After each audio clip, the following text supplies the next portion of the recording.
I'm broke to boss, I flip the script. Super Trucker Podcast got me fully equipped. Left the noise behind, now I'm stacking green. Voyager Nation make me live the dream. Welcome to Trucking Victimhood Olympics. So last week we got hacked.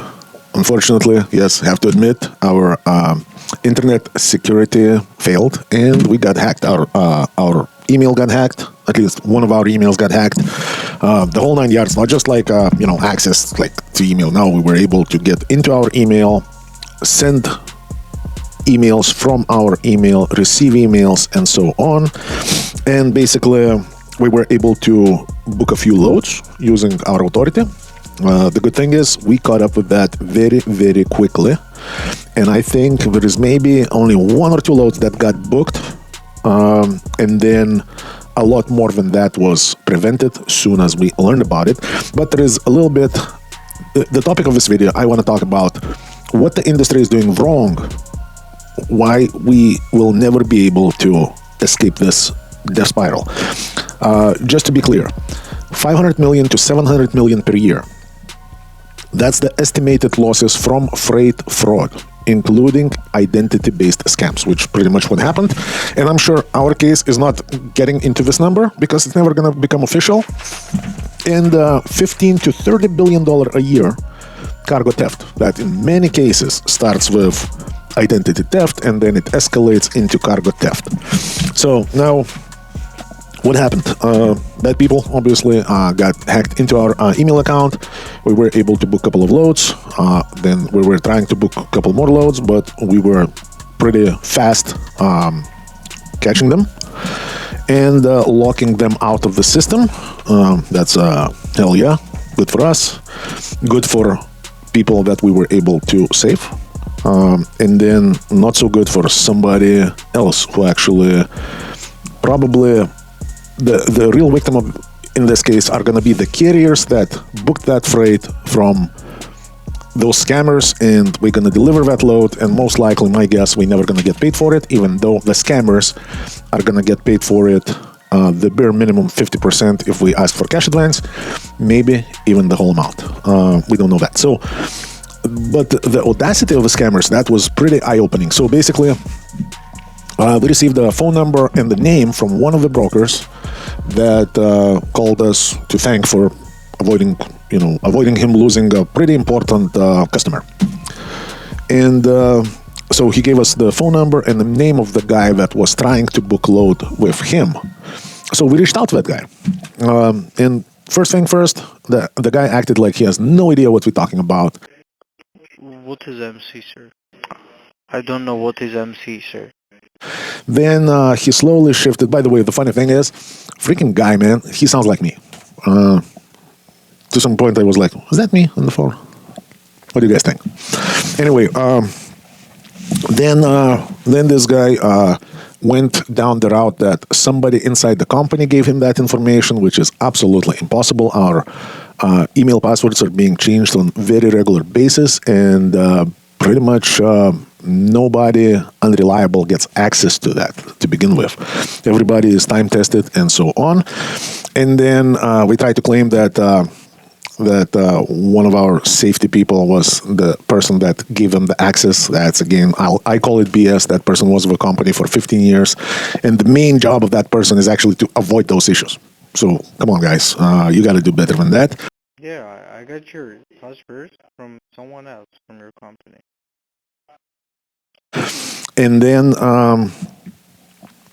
all of a sudden, the cocky individual says, what do you think? If I was able to get that login information, do you think I'm not going to be able to get it again? And pretty much the only way for us to get them to go away is to pay them a ransom. Okay, what do you want from me? What do I want from you? I already told you what I want. I will not stop doing it. And like I said, I've already reported everything to the officials, so they're going to make sure everything is taken care of from there anyways. They cannot do anything. If I'm doing this more than like 3 years and no one did something to me, you cannot as well. Okay. Good luck with that, man. Okay, I will use your MC now. I have your email. Okay, so I'm just like giving you an answer. I can use your email now. And if you want to stop doing this, you can just pay me money. That's it. Well, that's obviously not going to happen. So now let's go down to the problem and the solution. So the only real solution that we have, first of all, there is no one federal number which you can call. If you're going to call FBI, FBI is going to say, did we steal your freight? Technically not. We're just in the chain of events. Well, okay, then let the people who lost the freight call us. Okay. That's number one disconnect. Number two problem is that the only thing that we can really do is just to tighten up our online security and make a local report with the local authorities. So we did reach out to Polk County Sheriff's Department and obviously recorded, them threatening us that we will continue cause damage to our business unless we pay them a ransom. And so the Polk County Sheriff's Department came over. We gave them a phone call to listen. We showed them the emails and everything else. And basically I asked, what you guys gonna do with that? Well, we're just we're gonna pass it on to our detectives, and then we're gonna see if there is other similar issues going on with these entities or these bad people inside the Polk County, and then we're going to decide if we're going to do investigation or not. So the chances that the same scammers out of those hundreds of thousands of carriers out there, that somehow we're going to be so unlucky and at the same time attack multiple carriers from Polk County, just statistically probably not very possible.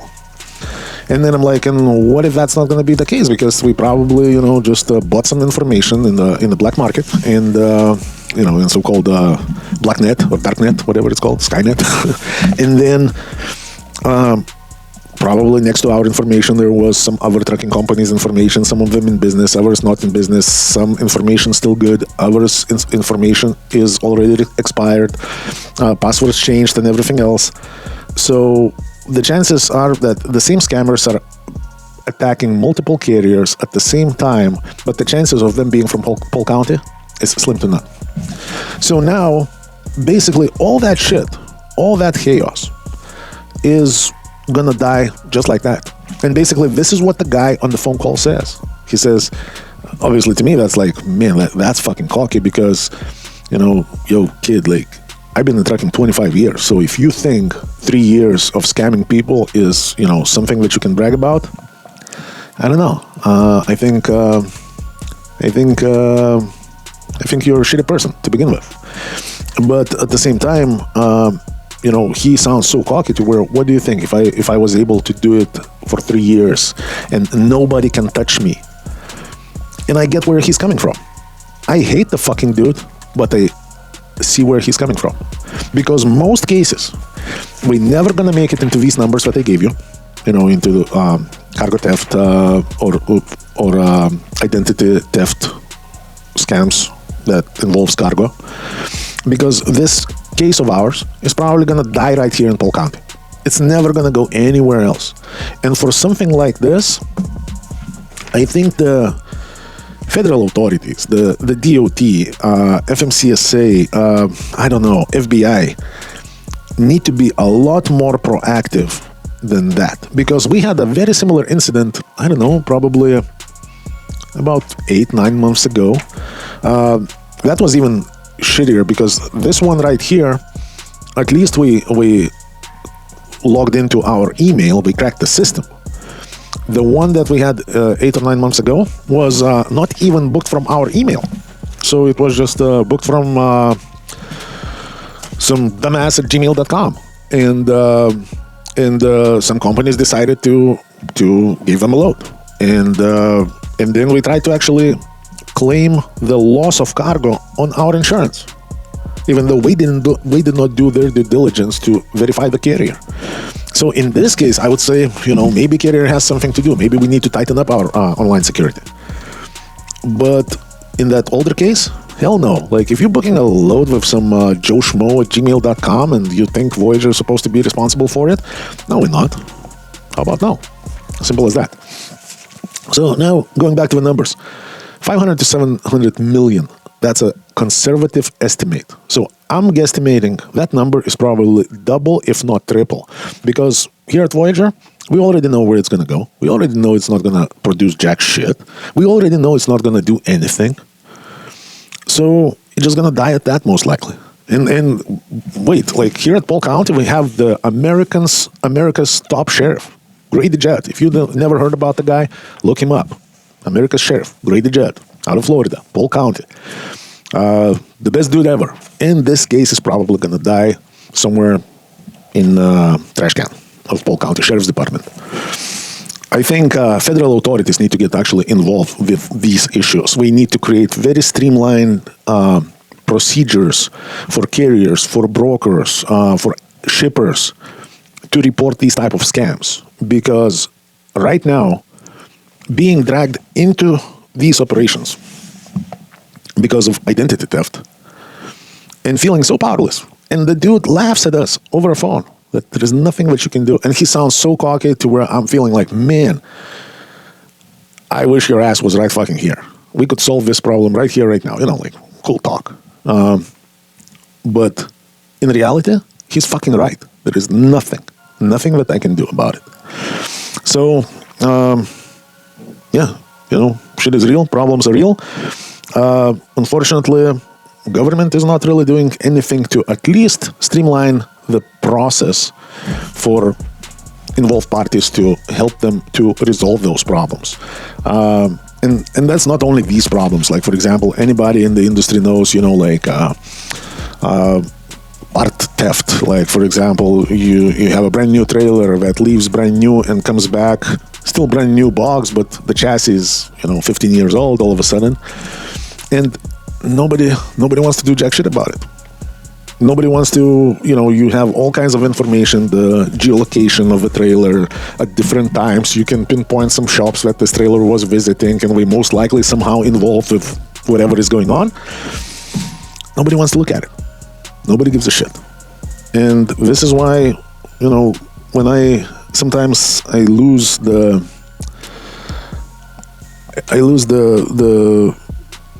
compassion. I think like, shit, man, like, we are bottom feeders. Welcome to trucking. That's what's up. Nobody cares about us. Everybody fucking hates us. Because you ask any average four-wheeler that don't know how to drive for shit, who's causing the traffic, we're going to point finger at the trucks. Even though the trucks are actually the ones that not causing the traffic. We're actually helping you to fucking avoid the traffic. And, man, it's just like Mission Impossible. I fucking hate to even admit it, but, man, we're not winning in this game. So that sucks. The good news is nothing happened to us yet. There are a few loads out there that was fraudulently booked. So that's obviously going to affect most likely the carrier that is on this load. And we don't know about it. We just think that whoever that broker that we booked the load with is a legit broker. And we have no idea who we're hauling the load for. But yeah, and the government is there going to do absolutely nothing about it. So be safe out there. Always check the background. Always be very cautious when you're booking freight. If you're booking your own freight here at Voyager, we do it for you. But if you're booking your own freight, always double check. Which email did you get the rate confirmation from? If you're booking a load, let's say matt@chrobinson.com, and the load is coming from the email shithead@gmail.com, you probably want to verify it with a broker. Just be smart about how you do it, because again, I've seen we pick the right names. I see they sometimes pick the right phone numbers. So even if you're just gonna call in the number on the rate confirmation, you're gonna get a hold of that actual broker, and his name is probably gonna be Matt, because we're slick about it. We know what information to put in to raise the least amount of questions, at least to get that load picked up, and then whatever happens after that point, none of their business, because we can, for the most part, get, in many cases, up to 50% of cash advance on the load. Obviously, very few self-respecting carriers do that. It's usually, you know, for the real bottom feeders, but unfortunately that creates a problem that affects all of us. All right, be safe out there, drive safe, and if you're looking for the best carrier that can do all these things for you, so you don't have to book your own freight, you don't have to worry about is this broker going to pay or not pay? Give us a call, 863-342-5171, the best trucking company for owner-operators here in Florida. All right, guys, be safe out there, and I'll talk to you on the next video. Operators looking for the best business owner opportunity, look no further. I got all the programs that are going to make you successful. Everything to operating from 2 different fuel cards, top of the line trailers with a maintenance program that is unbeatable, to plates, insurance, you name it, we got it. All you got to do is give us a call, 863-342-5171. Learn more and get started.